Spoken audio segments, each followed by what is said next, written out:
Água de mani, ô manina cerecê. Água de mani, ô manina cerecê. Oh, já me dê, oh, já me dê. Água de mani, ô manina cerecê. Oh, e água de mani. Muy buenos días desde Guatemala, soy Francisco Pérez. Agradezco al doctor Daniel Valerio por haberme invitado también a compartir en esta asignatura de etnologías indígenas de la UFGD. La idea de hoy es compartir un poco la experiencia desde Guatemala, una experiencia con pueblos originarios. Aquí una simbología rápida que ahí le llaman el perraje que llevan las mujeres. Yo lo tengo puesto como que fuera bufanda. Y lo han tejido, pues también tiene un simbolismo. El sombrero pues también es parte de, aunque ya en el mundo pues ya sabemos que hay cantidad de formas de sombrero. ¿Qué es lo que quiero presentarles hoy y compartirle muy a grosso modo parte de mi experiencia de investigación? Quizás quisiera arrancar un poco explicándoles, compartiéndoles mi pueblo. Se llama Santa María Visitación y es un pueblo, digamos, nominado desde la visión española, el nombre. Eso debido a que fue uno de los pueblos sutuiles que fue también ya agrupado de forma, según el entendimiento español, según la distribución de los pueblos con calles, etc. Pero anteriormente mi pueblo se llama Tzuluhiu, quiere decir que habla de muchos cerros. Es un lugar muy bonito, ya verán, enviaré algunas fotos. Es la orilla del lago de Atitlán, que es la región del pueblo Tzutujil. Tzutujil quiere decir, bueno, representa el grupo étnico Tzutujil, pero también el idioma se le llama así. Yo hablo Tzutujil, Quiché, Cachiquel, hablo 3 idiomas mayas. El Tzutujil quiere decir, no sé si ustedes conocen allá, la milpa, ¿sí? La planta del maíz. Entonces la parte de la flor, la punta al final, es cuando florece la milpa, es el florecimiento, sí, es el Tzutujil. Quiere decir, de ahí entonces nace el nombre de este grupo indígena que se asentó a las orillas del lado sur del lago de Atitlán. Bien, ¿en qué consiste mi investigación? Llevo muchos años haciendo unos trabajos, pero prácticamente ahora con el doctorado pues he estado trabajando también el tema de la Iglesia Católica y también la cuestión de la territorialidad. Hay muchas comunidades hoy día de pueblos originarios que se enfrentan todavía por cuestiones de territorio, pero es fruto de una situación colonial. Eso hay que admitirlo, aunque algunos no lo creen, pero es así. ¿Cuál es el trabajo que yo estoy empleando? Los voy a situar rápidamente, no es explicar todo, un poco el itinerario, ¿verdad?, de la Iglesia Católica, porque la Iglesia Católica hoy día es muy fuerte en estos pueblos originarios, o la religión, también los evangélicos. Pero a lo largo de la historia, la Iglesia Católica ha influido en muchas cuestiones, especialmente en la parte territorial. Y entonces por eso es que yo me he, digamos, metido directamente a analizar, a reflexionar, a ver parte de lo del territorio y lo de la Iglesia Católica. Entonces, ¿en qué sentido es que estoy yo, digamos, para poder recoger estos datos? Porque lo que quería como vislumbrar un poco cuál es el papel de la Iglesia Católica en estos pueblos en el tema de la territorialidad.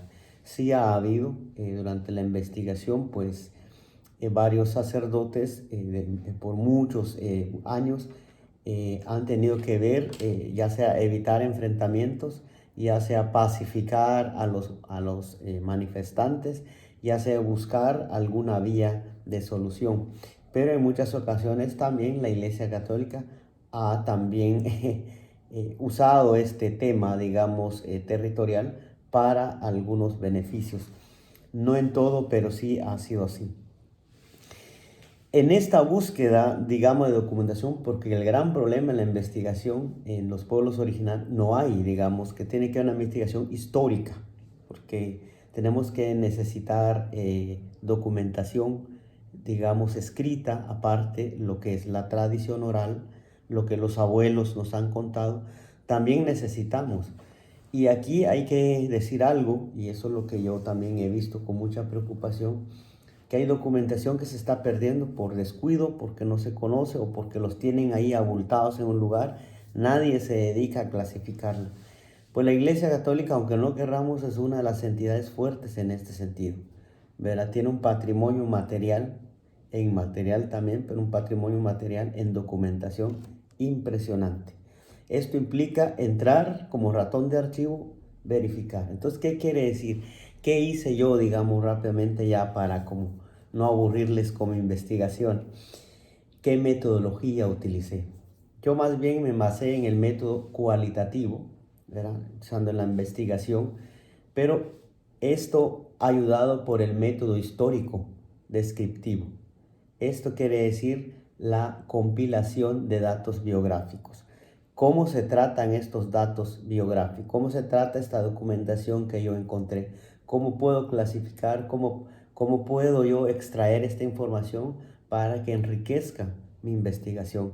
¿Y qué se necesita aquí? Es que uno debe conocer paleografía, porque estoy hablando aquí que usted se va a encontrar con documentación del siglo XVI en adelante, 17, 18. La Iglesia Católica, bueno, al menos en este caso acá, sí ha tenido sus registros. Es muy importante para poder entender esta parte de los pueblos originarios, sí hay que acudir a los archivos de la Iglesia Católica, porque ahí están registrados.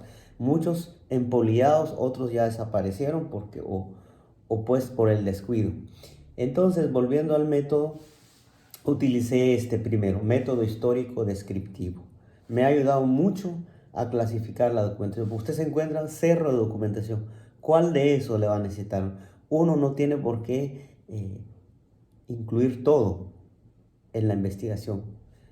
Recuerden que ustedes, como son investigadores o van a ser investigadores, cuando encuentren un centro de documentación, vayan clasificando documentos. ¿Qué es lo que les sirve? Y lo que no les sirve, siempre lo revisan porque les puede ayudar a otras investigaciones futuras. Por lo tanto, su tiempo no se pierde. O sea, a usted no le sirvió en este momento, pero más adelante le sirve. Cuando usted ya haga un artículo y dice, ay, tengo tal documento, ¿verdad? Entonces el tiempo no está perdido. Esto es como un consejo. Luego, usé las historias de vida en la investigación cualitativa. ¿Por qué la historia de vida? La historia de vida nos ayuda mucho no solo a conocer el individuo. Resulta que explico aquí, en el caso de los pueblos originarios, la investigación, digamos, cuando usted llega y pregunta o con preguntas cerradas que la gente le contesta sí o no, la gente lo ve y qué quiere. Pero cuando usted genera diálogo, conversación sobre la vida de esa persona, en aquel tiempo, en aquel entonces, ellos se prestan mucho a narran acontecimientos. Entonces la historia de vida lo combiné yo acá pensando que aportase a mi investigación. Y fue así, encontré ancianos cuando ya platiqué con ellos. Ya no fui con una pregunta directa, dos, tres, sino preguntas generadoras sobre la vida de ellos, sobre la vida no solo personal, social, sino del pueblo, los acontecimientos, la territorialidad, la lucha por la tierra. Entonces, eso hizo que, perdón, eso hizo que la gente aportara más fuentes de conocimiento, o ellos hicieron referencia a otras personas. No, yo recuerdo que fue tal persona que... Entonces salen más datos. Esto me ayudó a mí también a que se purificara un poco más, digamos, los testimonios. Me ayudó mucho. El aporte aquí de la investigación, digamos, cualitativa, pero pensando en la historia de vida, fue fenomenal. Entonces hice yo este traslape entre el método histórico, la documentación, la historia de vida personal, además de sacar otros datos sociales, de cultura, idiosincrasia, etc. Encontramos entonces aquí que Esta investigación implicó realizar un trabajo implicado en metodología no solo cualitativa, sino a través de perspectiva etnográfica también, sustentándose en un riguroso trabajo de campo, porque hubo que hacerlo. Hubo que hacerlo porque ir al lugar, entrevistar, ver, conocer, reconocer el lugar de los hechos. Importante. Una cosa es escribir desde el escritorio, otra cosa es ir al lugar y reconocer lo que narraban los ancianos o los testigos. La metodología que requirió las técnicas de observación participante, por supuesto, aquí entre entrevistas, digamos, se hicieron un listado de preguntas bastante concretas, pero que no eran cerradas, sino un poco abiertas, sobre la historia de vida, la relevancia también final. De aquí un último método, parece que yo mezclé varias, pero no. Este método es el papel de la antropología simbólica de Geertz. ¿Por qué tuve que usar esto acá? Primero, porque los pueblos originarios, la parte del simbolismo es muy, muy fuerte, demasiado. Entonces, por ejemplo, les doy un ejemplo nada más. Yo recuerdo a la abuela, hace unos años, una de las tías estaban cocinando y una de las tías pues no cuidó bien la vasija de barro que tenía y pues se le fue de las manos y se quebró y la abuela lloró. Hoy día alguien diría, bueno, compramos otra y se acabó. No, para la abuela no era así. Detrás de ese objeto que se quebró o lo quebraron, había una historia que contar. Una historia impresionante. Y ella contó incluso en ocasión de esa pérdida, llamémosle así, la abuela contó de dónde lo trajeron, quiénes eran dónde lo compró, qué sacrificio se hizo ella para poder pagar eso. O sea, toda una historia de vida, hay un simbolismo colectivo. Igual aquí, descubrir el simbolismo colectivo de los pueblos originarios nos van a ayudar mucho. Así que no les voy digamos, aburrir más. Espero haberles apoyado un poco. Tal vez en otra ocasión podamos compartir un poco más. Muchísimas gracias y mis mejores deseos. Saludos desde Guatemala.